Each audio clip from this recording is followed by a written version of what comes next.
এই সংস্কারের কাজ যতদিন এই বাংলাদেশ আছে এতদিন পর্যন্ত চলবে। সংস্কার কোনোদিন বন্ধ হইব না। এবং এই সংস্কার তো আমার নেতাই 2023 সালে বলছে সংস্কারের নামে নির্বাচনকে পিছনে কোনো প্রয়োজন পড়ে না।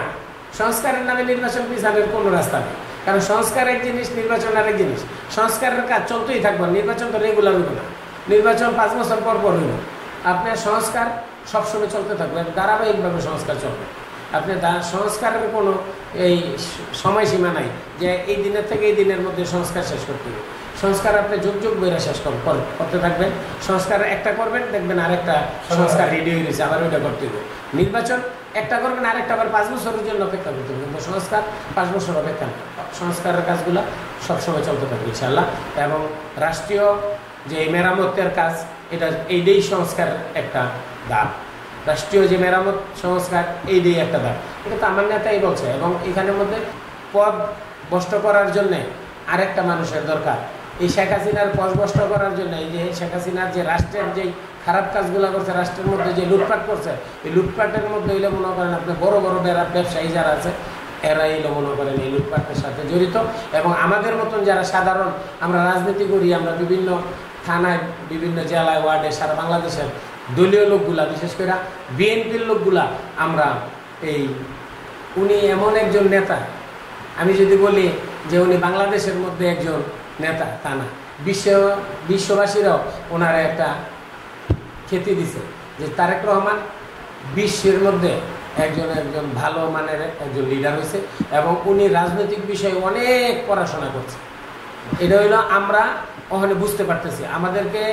আমাদের পাশে উনি ভার্চুয়ালে যেভাবে দাঁড়াইছে আমাদের নেতাকর্মীদের পাশে, এরকম ওনার মতো নেতা পাওয়া যায় না।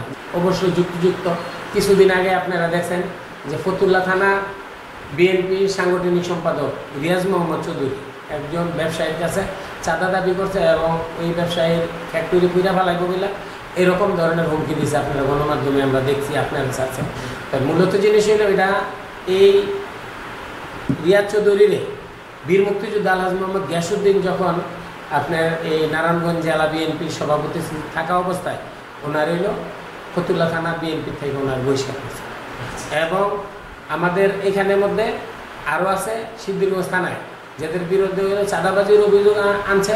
এখানের মধ্যে হইল দেলোয়ার হোসেন খোকন, সাবেক ছাত্র নেতা, এবং আপনার সিদ্ধিরগঞ্জ থানা বিএনপির আরেক নেতা যে হইল আপনার উকিল উদ্দিন ভুইয়া, এরপর 2 জনের চাঁদাবাজির কারণে এদেরকেও বহিষ্কার করছে গিয়াসউদ্দিন সাহেব।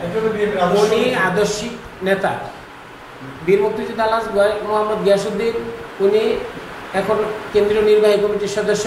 উনি নারায়ণগঞ্জ জেলা কমিটিতে যখন ওনার দায়িত্ব দেয়, তখন নারায়ণগঞ্জে না সারা বাংলাদেশের অবস্থা থমথম অবস্থা। শামীম ওসমানের ভয়ে তো নারায়ণগঞ্জে কেউ কথাই বলতে পারে। আমাদের নেতা বীর মুক্তিযোদ্ধা আলহাজ মোহাম্মদ গিয়াসউদ্দিন সাহেব উনি কখনো অন্যায়রে প্রশ্রয় দেয় না এবং অন্যায়কারীরে উনি মনে করেন দেখতে পারে না। এবং ওনার নেতৃত্বে আমরা এই যেই আগস্ট, জুলাই আগস্ট বলেন, এই 2 বছর আন্দোলন করছি এই গিয়াসউদ্দিনের মাধ্যমে। এবং জুলাই আগস্টের নেতৃত্ব এই গিয়াসউদ্দিন সাহেব দিছে।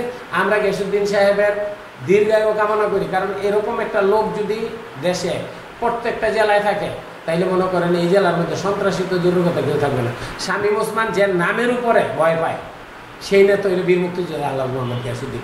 এবং গিয়াসউদ্দিন সাহেবের আগামী দিনে এই দেশে যখন আপনার নির্বাচন হবে, এই নির্বাচনে ইনশাল্লাহ আমরা আশা রাখি যে এরকম বিচক্ষণ ব্যক্তিরে যদি নির্বাচনে নমিনেশন দেয়, উনি মনে করেন অনায়াসে জনগণের ভোটে পাশ করবেন। কারণ উনি হইল একজন শিক্ষা অনুরাগী লোক। ওনার গিয়াসউদ্দিন ইসলামিক মডেল কলেজ এবং আপনার কয়েকটা শিক্ষা প্রতিষ্ঠান আছে এবং মাদ্রাসা আছে। নিজস্ব জায়গার মধ্যে জায়গায় জায়গায় মসজিদ বানাই দিছে। ওনার কোনো লোভ লালসা নেই। উনি এমন এক ব্যক্তি যে এই ব্যক্তিরে যদি আপনার নমিনেশন দেয়, এই ব্যক্তি অনায়াসে পাশ করবে ইনশাল্লাহ। এখানের মধ্যে কোনো ধরনের বিকল্প নেই। তবে আমার সর্বশেষ কথা, আমরা চাই এই সরকারের কাছে আমরা আশাবাদী, বিএনপির নেতৃবৃন্দর আশাবাদী, এই সারা বাংলাদেশের মানুষ আমরা ডক্টর ইউনূস স্যারের দিকে তাকাই আছি।